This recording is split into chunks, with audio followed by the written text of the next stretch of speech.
రైతు గాడిద. ఒక ఊరిలో ఒక రైతు ఉన్నాడు. అతడికి ఒక గాడిద ఉన్నది. ఆ గాడిద అతడికి ఎన్నో పనులు చేసి పెడుతూ ఉండేది. ఆ రైతు ఒకరోజు గాడిదను తోలుకొని పొలానికి వెళ్ళాడు. గాడిదను మేతకు వదిలి పొలం పనులు చేసుకోసాగాడు. పని అయిపోయిన తరువాత చూస్తే గాడిద కనిపించలేదు. దానిని ఎవరో దొంగలించారు.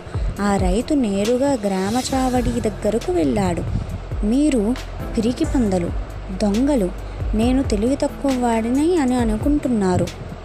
నా గాడిదను నాకు ఇచ్చివేయండి, లేకుంటే మా నాన్న చేసినట్లు చేయగలను అంటూ అక్కడి వారిని బెదిరిస్తూ నానా హంగామా చేశాడు. అక్కడ ఉన్నవారిలో గాడిదను దొంగలించిన వాడు కూడా ఉన్నాడు. ఆ హెచ్చరికను వినేవాడు భయపడ్డాడు. తాను దాచిపెట్టిన గాడిదను తెచ్చి రైతుకు అప్పగించాడు.